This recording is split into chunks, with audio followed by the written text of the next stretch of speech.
Hingga suatu sore dia coba nyalain lampu-lampu, kok nggak ada yang nyala. Dia tanya ke yang jaga gedung di sebelah, kok nggak bisa nyala ya? Iya, karena gardu yang berada di depan lagi terbakar. Arusnya terputus ke kita. Baru dia sadar bahwa dia hanya menjadi penyebab kecil saja. Tapi sumber utamanya adalah ada di pusat. Begitulah kita menjalani kehidupan ini. Nabi dari sejak lahir diingatkan oleh Allah Subhanahu wa taala untuk tidak bergantung kepada apapun kecuali kepada Allah Subhanahu wa taala. Saudara, ini karakter paling kuat nih. Ini karakter tauhid yang memerdekakan itu. Jadi menurut saya ya, kalau kita benar-benar dapat mengaplikasikan karakter ketergantungan kepada Allah secara mutlak ini, kita akan bebas banget dari isu-isu mental health, overthinking, kemudian apalagi, nauzubillah min dzalik. Semuanya sudah diatur oleh Allah Subhanahu wa taala. Dan mustahil Allah menciptakan kita tanpa kita minta lalu Allah menyia-nyiakan kita. Mustahil. Kita ini menjalani kehidupan sehari-hari ini teman-teman sekalian, hanya menjalankan syariat. Kenapa bekerja? Kenapa? Karena wajib bagi kita bekerja. Sama seperti wajib sholat.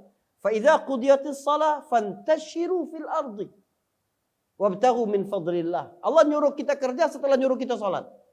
Wajib bagi kita bekerja. Tapi rezeki kita nggak ada hubungannya dengan pekerjaan, nggak ada. Kalau kamu nggak kerja, rezekimu itu sudah ditulis untukmu 120 hari usiamu di dalam kandungan ibumu. Tapi kamu berdosa saja nggak menjalankan syariat. Tapi kalau rezeki pasti itu urusan Allah, nggak usah kita urus lagi. Apa kata Nabi?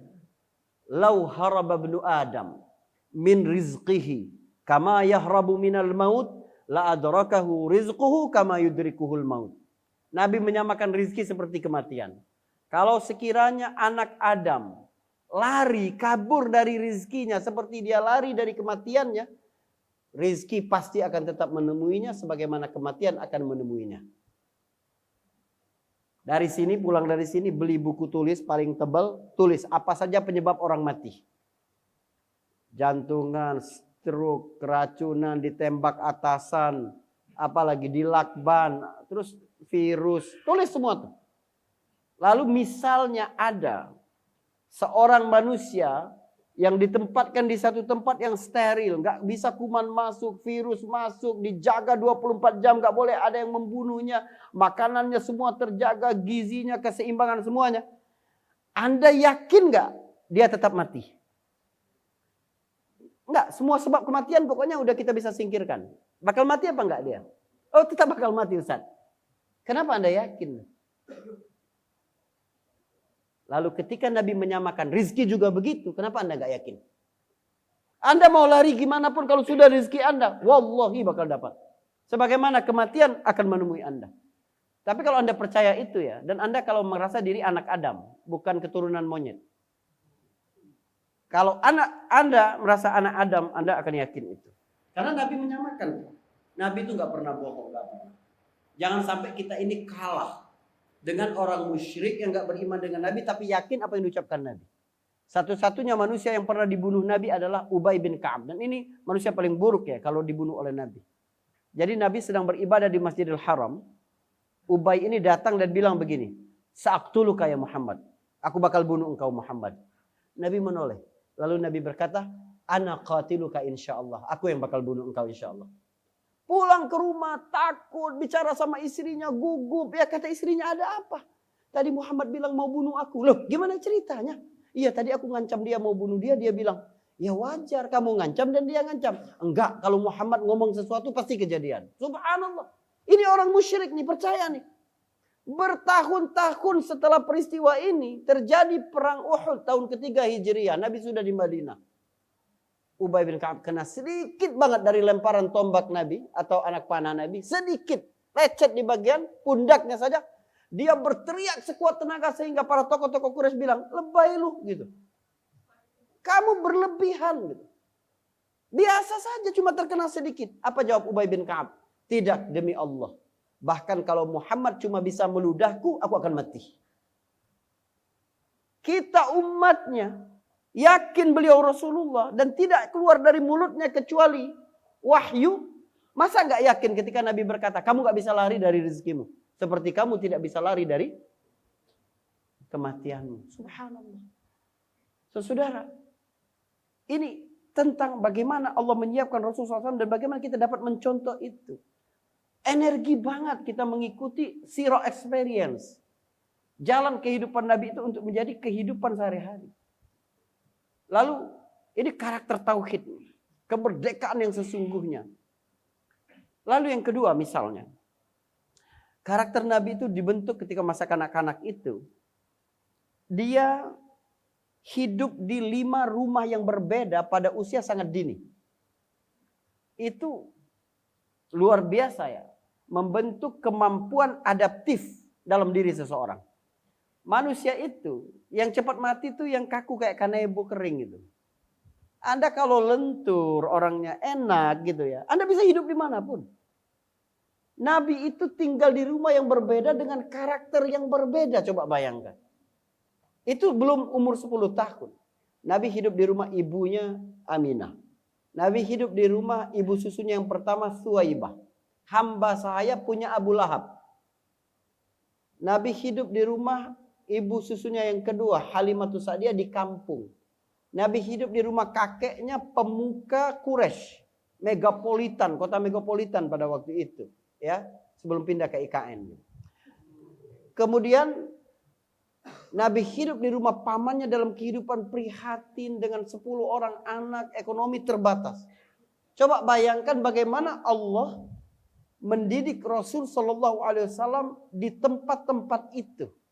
Teman-teman, Anda ya, kalau punya anak, gitu, semakin anak Anda dibiarkan bergaul dengan komunitas yang banyak, dia semakin bijaksana. Ini ada kumpulan teman-teman satu komplek sama dia. Ini teman-teman remaja masjidnya. Ini teman dia di sekolah. Ini teman dia les futsal. Ini begitu terus. Dan setiap kelompok itu punya kekhasannya masing-masing. Nabi dididik di rumah ibunya. Nabi belajar tentang kasih sayang, tentang kelembutan. Sebab pengaruh cinta seorang ibu ya bagi teman-teman putri ini mesti paham. Jangan sampai anak itu kering dari sayap cinta yang lembut. Jadi manusia ini dapat ada tender love, ada tough love. Jadi ada cinta yang mengajarkan ketegasan, berkorban, kemudian memperjuangkan sesuatu. Ada cinta yang mengajarkan kelembutan, kemaafan, kemudian memaklumi sesuatu. Orang kalau hanya dekat dengan ayahnya, dia akan sangat keras karena nggak ada empati tadi.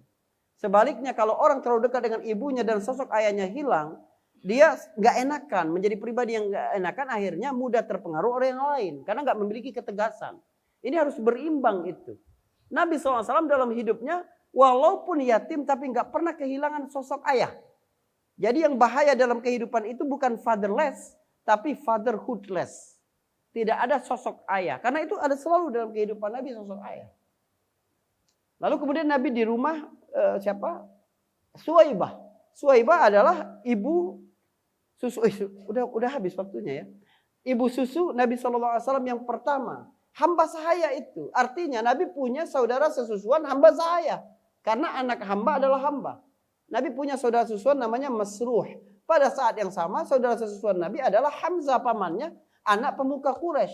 Jadi Nabi dari sejak kecil dilatih oleh Allah untuk terbiasa tidak kikuk bergaul dengan semua kalangan. Dari kelas elit sampai kelas bawah. Subhanallah. Itu menciptakan adab yang luar biasa berhubungan dengan manapun dan tidak kaget ketika nanti naik. Gak mungkin terjadi kasus fufu fafa dalam diri Nabi itu gak mungkin. Karena iya benar, karena kekayaan karakter itu gitu ya. Gitu. Tapi kan kita nggak tahu siapa fufu fafa itu gitu. Mungkin ini ajalah nanti terlalu cepat pintar teman-teman. Baik. Silakan. Insyaallah. Begitu luar biasa bagaimana karakter Nabi terbentuk dan inilah yang menjadi yang harus menjadi panutan bagi kita semua. Baik Ustaz, ini bertema tentang Nabi, insya Allah banyak yang akan bertanya ya, karena nanti 3 pertanyaan yang akan kami pilih akan kami berikan penghargaan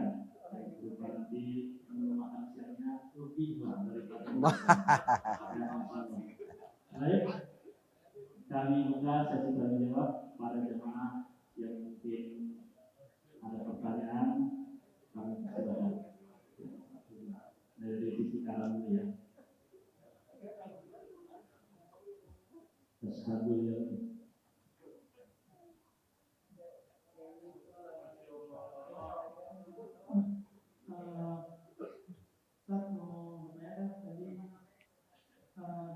Yang mana yang nanya? Oke, baik, Masya Allah. Kalau kita bergantung kepada Allah, maka hidup kita akan aman. Ya, baik. Lalu gimana cara kita menyeimbangkan antara bergantung kepada Allah, tapi di sisi lain kita juga sebagai manusia makhluk sosial yang membutuhkan bantuan dari satu dan hal lain. Mungkin seperti itu. Masya Allah, bagus sekali ya. Gitu. Kayak pertanyaan Rocky Gerung gitu. Jadi begini teman-teman. Kebersandaran kita kepada Allah itu sama sekali tidak mengurangi tingkat maksimal kita dalam berikhtiar. Begitu juga berinteraksi dengan sesama. Sebab apa? Sebab kebergantungan kita kepada Allah itu berkaitan dengan hasil akhir. Bahwa segala sesuatu sudah ditentukan oleh Allah. Jadi kita tenang.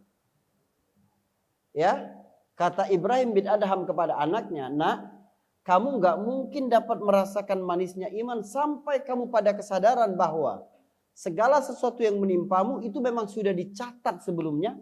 Segala sesuatu yang sudah dicatat untukmu pasti akan menimpamu." Jadi ini wilayah hasil yang tidak ada hubungannya dengan kita. Ini wilayah Allah, jangan ikut campur tuh. Tapi dalam wilayah proses kita wajib memaksimalkan ikhtiar kita. Kenapa? Sebab ini perintah Allah. Jadi kita ini bekerja mencari nafkah. Kita ini mencari teman mitra dalam bisnis. Kita ini meminta bantuan dokter ketika berobat. Itu menjalankan syariat. Karena perintah Allah. Kita sakit, berobat, kita menjalankan perintah Allah. Nabi yang berkata, tadawau wala tatadawau bil haram. Kamu berobat dong, tapi jangan berobat dengan yang haram. Jadi kita berobat itu niatkan menjalankan perintah Allah. Sebab hukum sebab akibat, obat ini dapat menurunkan panas, obat ini dapat menghilangkan sakit, obat ini dapat menghilangkan mah, obat ini. Kenapa? Karena minta bantuan manusia tadi dalam menjalankan syariat. Berpahala kita berobat, datang ke dokter tuh kita berpahala. Ya, Anda datang ke dokter niatin aja lah, ngasih dokter duit, kasihan juga dia kuliah udah mahal-mahal. Ya, niatkan berobat untuk itu.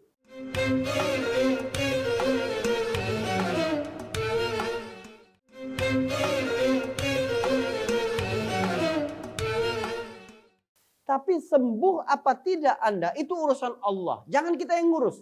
Kalau kita ngurus urusan Allah, kita nih bukan orang super ini. Kita nggak bisa, nggak mungkin sampai akal kita. Begitu juga kita mencari rezeki karena kita menjalankan perintah Allah. Maka ketika kita keluar rumah itu kita sedang jihad, mencari nafkah. Kita adalah pejuang keluarga. Mati pun mati syahid. Ya, dapat luar biasa keutamaannya di sisi Allah Subhanahu wa taala.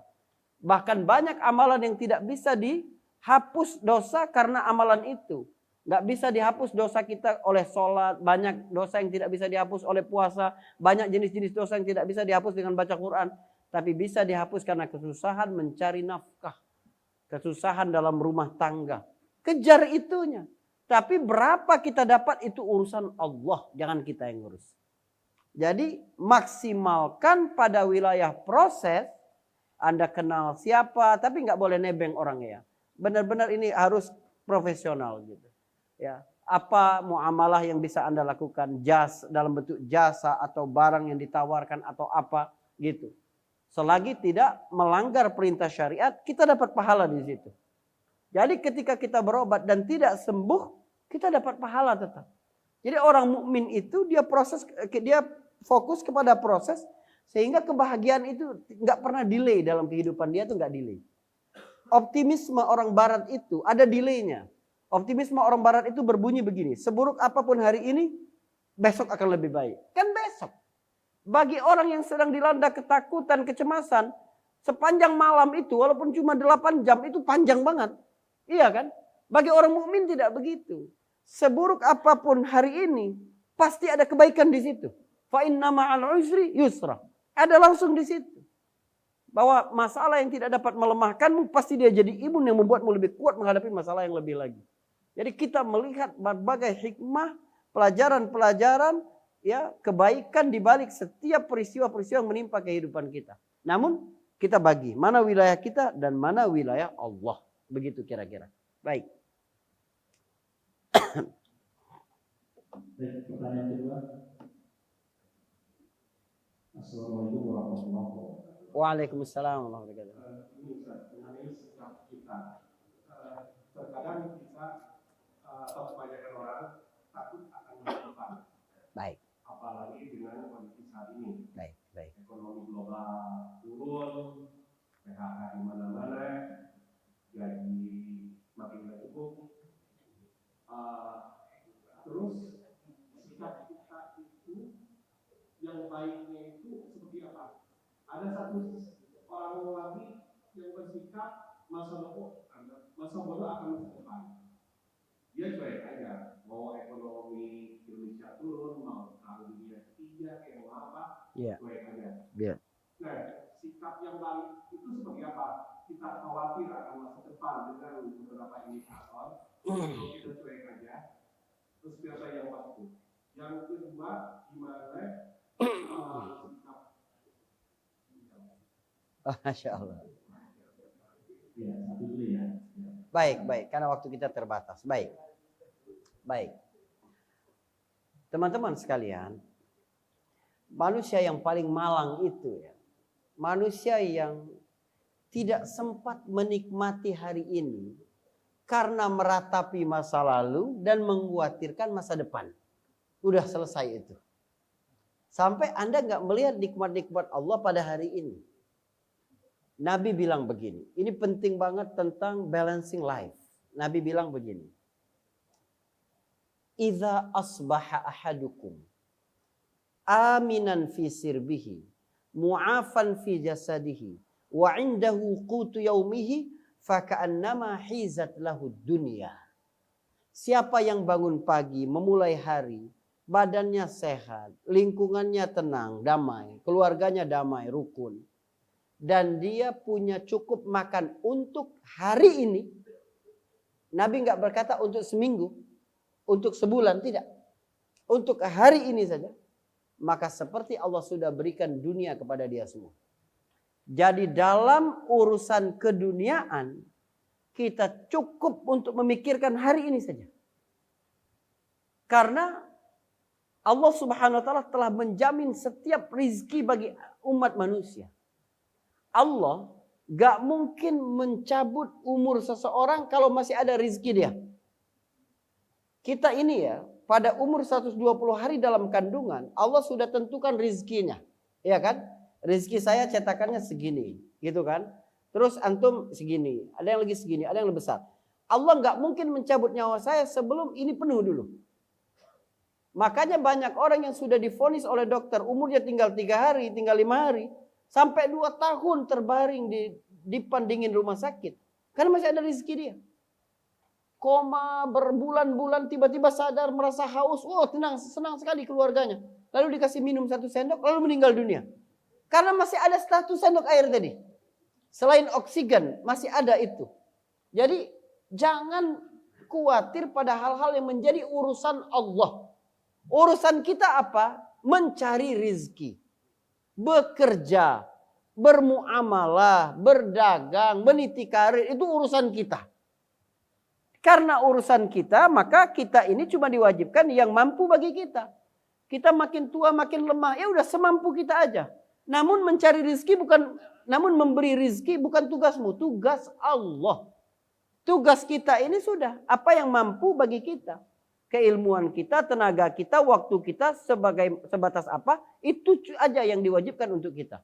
Namun urusan memberi rezeki itu kewajiban Allah. Jangan kita yang ngurus. Kita akan sengsara kalau kita mengurus urusan Allah. Ya, ibu-ibu tuh sering salah begitu.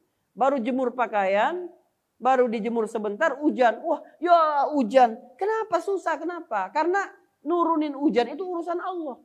Urusan ibu-ibu ringan banget. Angkat jemuran, cuma itu. Iya kan? Jadi jangan mengurus yang jadi urusan Allah. Jangan campur tangan dalam urusan itu. Ya, insya Allah begitu. Wallahu a'lam bishawab. Baik. Alhamdulillah. Ya, ada lagi pertanyaan dari Ahmad? Ada? Ayo.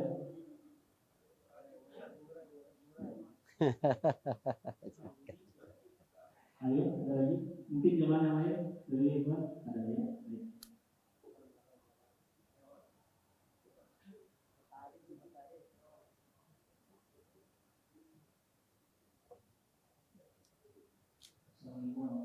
Waalaikumsalam.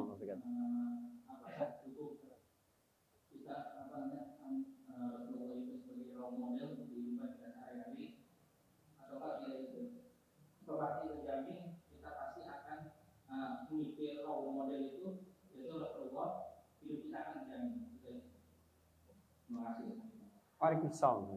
Iya, baik. Allah kan berkata bahwa dalam diri Nabi itu terdapat contoh teladan yang baik dalam berbagai bidang.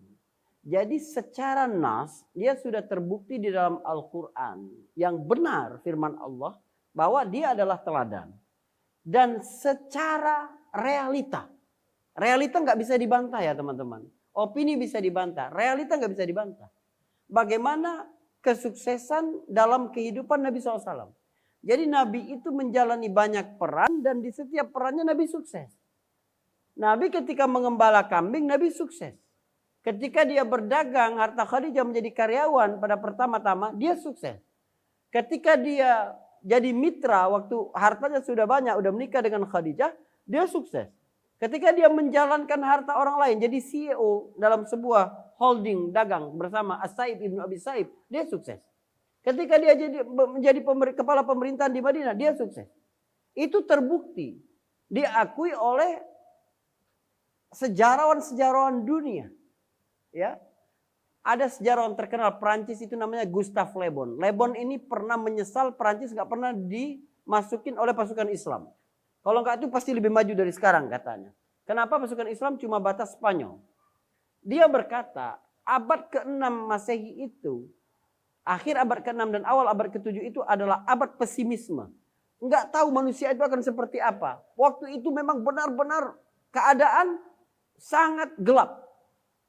Para cendekiawan di Eropa sedang berdebat perempuan itu manusia seperti laki-laki atau hewan. Di Jazirah Arab, anak perempuan dikuburkan hidup-hidup. Di Persia, perempuan harus seperti air dan udara, milik umum. Gak boleh jadi milik pribadi seseorang. Benar, kalau orang main ke rumah temannya dan dia pingin sama istrinya, gak boleh dicegah. Coba bagaimana perempuan pada zaman itu? Lalu kemudian bagaimana perempuan terhormat pada saat datangnya Islam? Atau bagaimana nyawa manusia dulu? Romawi, pusat peradaban, lambang kemajuan. Bagaimana hiburan mereka? Mengadu manusia dengan hewan. Bandingkan dengan satu ajaran yang kemudian dibawa oleh Nabi. Siapa yang membunuh satu orang seperti membunuh semua manusia. Min ajli dzalika katabna ala bani Israil annahu man qatala nafsan bighairi nafsin aw fasadin fil ardi faka'annama qatala an-nasa jami'a. Kenapa begitu? Kita lihat bagaimana dunia sebelum dan sesudah Nabi itu sangat berbeda. Makanya kalau ada orang yang mengaku tahu tentang sejarah dunia, lalu men-skip sejarah Nabi, nggak mungkin tahu. Karena seluruh peradaban hari ini pasti titik 0 kilometernya ada di Madinah. Bagaimana Nabi membangun peradaban.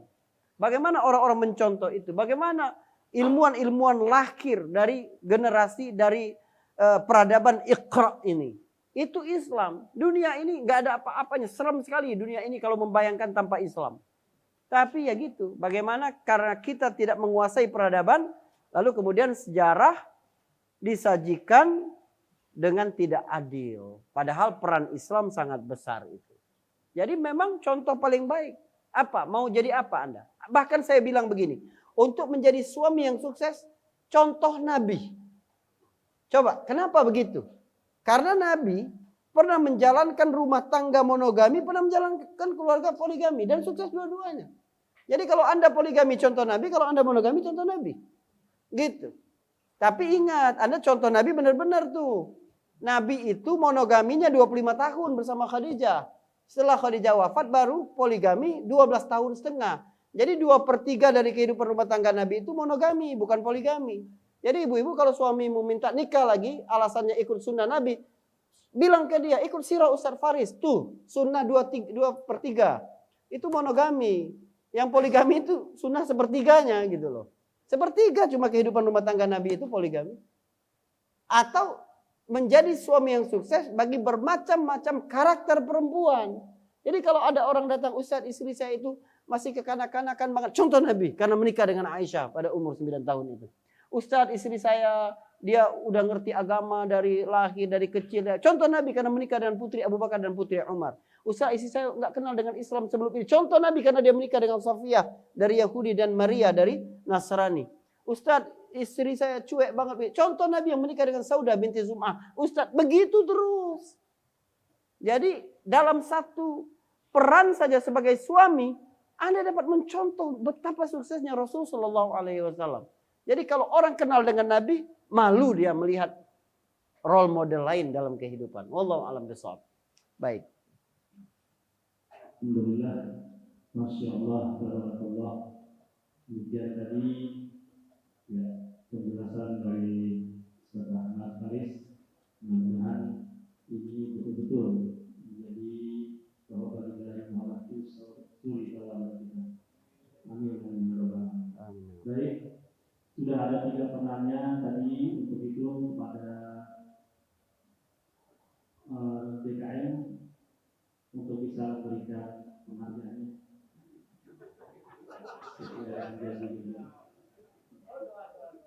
Untuk lalu, baik, sudah ready lagi ya makanannya ya, insyaallah berkah. Baik Ustaz, untuk menambah keberkahan kita untuk di pertemuan kali ini, mohon dapat dipimpin dengan doa Ustaz. Kepada Baik. Kita doa singkat aja ya. Agar Allah memberi kita kebaikan yang pernah diminta oleh Nabi. Dan agar Allah melindungi kita dari semua keburukan yang Nabi pernah minta perlindungan dari situ. Ya. Bismillahirrahmanirrahim. Alhamdulillahirabbil alamin. Allahumma shalli ala Muhammad wa ala ali Muhammad. Ya Rabbana lakal hamdu kama yanbaghi li jalali wajhika wa 'azimi sultanik. Allahumma inna nas'aluka bi anna nashhadu annaka antallah la ilaha illa anta. Nas'aluka min khairi ma sa'alaka 'abduka wa nabiyyuka Muhammadun sallallahu alaihi wasallam. Wa na'udzubika min syarri ma sta'adzaka minhu 'abduka wa nabiyyuka Muhammadun sallallahu alaihi wasallam. Rabbana ighfir lana wa liwalidina warhamhum kama rabbawna shighara wa li jami'il muslimina wal muslimat wal mu'minina wal mu'minat al ahya' minhum wal amwat innaka sami'un qaribun mujibud da'wat. Rabbana atina fid dunya hasanah wa fil akhirati hasanah wa qina 'adzaban nar. Sallallahu ala Muhammadin wa ala alihi wa sahbihi wasallam. Walhamdulillahi rabbil alamin. Saya mohon maaf kalau banyak salah ya. Barakallahu fikum. Assalamualaikum warahmatullahi wabarakatuh. Waalaikumsalam warahmatullahi wabarakatuh.